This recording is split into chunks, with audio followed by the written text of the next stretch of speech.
Nos últimos meses, o Japão mudou de uma forma que poucos teriam esperado. As ruas, antes tranquilas, são agora palco de protestos contra o turismo de massas e uma crescente onda de estrangeiros. Para muitos japoneses, os problemas causados por turistas ou imigrantes deixaram de ser meras trivialidades. Repetem-se com tanta frequência que causam uma sensação de fadiga, desde os inconvenientes cotidianos até incidentes que fazem a população temer pelo seu modo de vida, que deveria ser ordenado. Embora todos compreendam que não se pode pôr todos os estrangeiros no mesmo saco, a frequência dos incidentes está gradualmente a alterar a percepção da sociedade japonesa em relação ao mundo exterior. O país, outrora conhecido pela sua hospitalidade, debate agora intensamente os limites do turismo e da imigração, abrindo caminho para novos movimentos e forças políticas. O Japão, outrora considerado um símbolo de estabilidade, está a entrar num período cheio de tensões.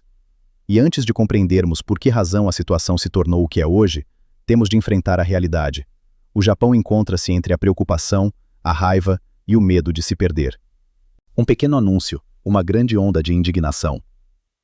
O debate sobre a imigração intensificou-se quando o Japão anunciou um programa aparentemente inofensivo.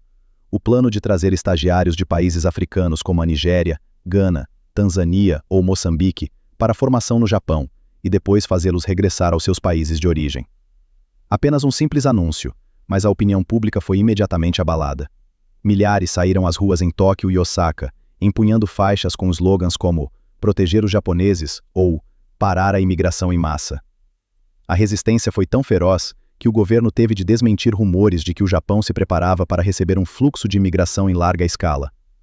O secretário de gabinete garantiu que não havia planos para emitir vistos especiais para africanos e que as informações difundidas na internet eram falsas. No entanto, o debate não parou. O primeiro-ministro Kishida continuou a sublinhar que o Japão precisava de se abrir mais aos estudantes e trabalhadores estrangeiros, especialmente tendo em conta o rápido envelhecimento da população. Esta postura apenas deitou mais lenha na fogueira da insatisfação dos grupos conservadores e nacionalistas, que argumentam que tal abertura ameaçaria a identidade cultural, a segurança e a estabilidade social do Japão, o seu orgulho. A atmosfera tensa intensificou-se visivelmente, apontando para mudanças mais profundas que se avizinham. 2. Recorde de imigração e a ascensão de uma nova força. As tensões na sociedade japonesa aumentaram quando os números oficiais foram divulgados. Só em 2024, o país registrou mais de 360 mil entradas de estrangeiros a longo prazo, um número sem precedentes na história moderna. E isso inflamou todos os debates latentes. A morte de Visma Zandali, uma refugiada do Sri Lanka que morreu num centro de detenção em 2021, continuou a ser um símbolo doloroso dos abusos no sistema de imigração japonês. Nesta atmosfera, um nome que antes mal recebia atenção subiu inesperadamente: o Partido Sanito.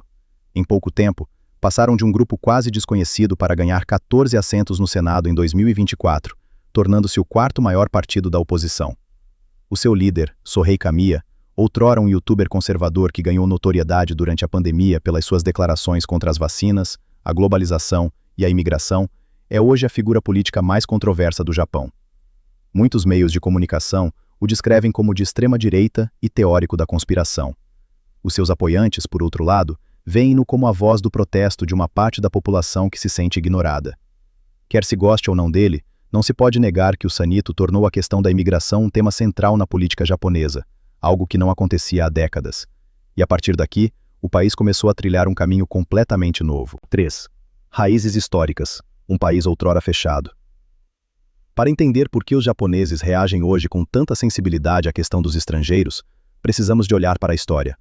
O Japão viveu mais de 2 séculos num estado de isolamento quase completo. O período Sakoku, que começou no século XVII, transformou o país num estado fechado, onde muito poucos estrangeiros eram permitidos e os japoneses não podiam sair da sua terra natal.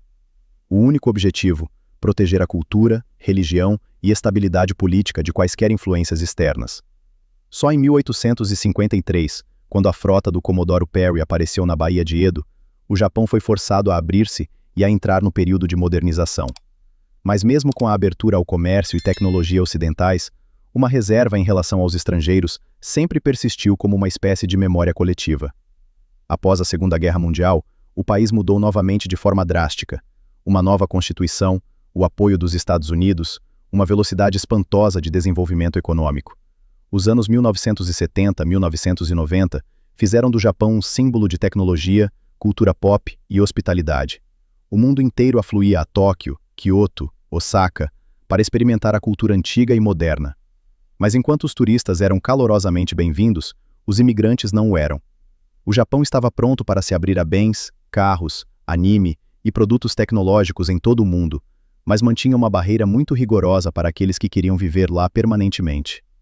Esta meia abertura lançou as bases para as tensões atuais, algo que ninguém previu na altura. 4. População em declínio e a abertura forçada da lacuna da imigração. Os primeiros sinais da crise atual surgiram por volta de 2010, quando o Japão começou a perder a sua população a um ritmo sem precedentes. A cada ano, o número diminuía em mais de 500 mil, e isso rapidamente levou a consequências diretas: escassez de mão de obra em fábricas, estaleiros de construção, explorações agrícolas e até mesmo em lares de idosos. A máquina econômica do Japão, outrora a funcionar sem problemas, parou. E embora o governo se esforçasse para lidar com isso, chegou o momento em que não podia mais evitar. Em 2019, foi tomada uma decisão importante: o visto Tokutei, um programa que permitia o emprego de trabalhadores estrangeiros em profissões com grave escassez. Para um país notoriamente fechado, isso foi como abrir um grande portão. E imediatamente, milhares de pessoas do Vietnã, Filipinas, China, Indonésia e até mesmo a comunidade de refugiados curdos do Médio Oriente afluíram ao Japão. As fábricas escaparam à escassez de mão de obra, e o país começou a sentir uma nova vitalidade através de trabalhadores estrangeiros. Ao mesmo tempo, o turismo floresceu após a pandemia. Em 2024, mais de 30 milhões de turistas afluíram ao Japão, o que representou um recorde sem precedentes. No entanto, o Japão abriu as suas portas sem estar preparado. Muitos trabalhadores estrangeiros acabaram em empregos árduos, mal pagos e difíceis de integrar, e as cidades turísticas rapidamente ficaram sobrecarregadas. Tudo foi como uma onda crescente, cuja força ninguém podia prever. 5. O Japão começa a ficar sobrecarregado em todas as frentes. Trabalhadores estrangeiros ajudaram a preencher as lacunas econômicas, mas eles próprios acabaram em empregos árduos, mal remunerados e difíceis de integrar. Turistas inundaram as cidades a tal ponto que Kyoto perdeu a sua tranquilidade original, e no Monte Fuji foram instalados portões de controlo para limitar os visitantes. Alguns roubos cometidos por estrangeiros e até transmitidos ao vivo causaram indignação pública.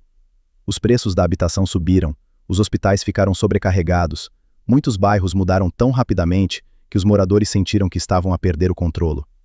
E nesta sociedade caótica, espalharam-se informações falsas, em particular o rumor de que o Japão estava a doar uma cidade à Tanzânia.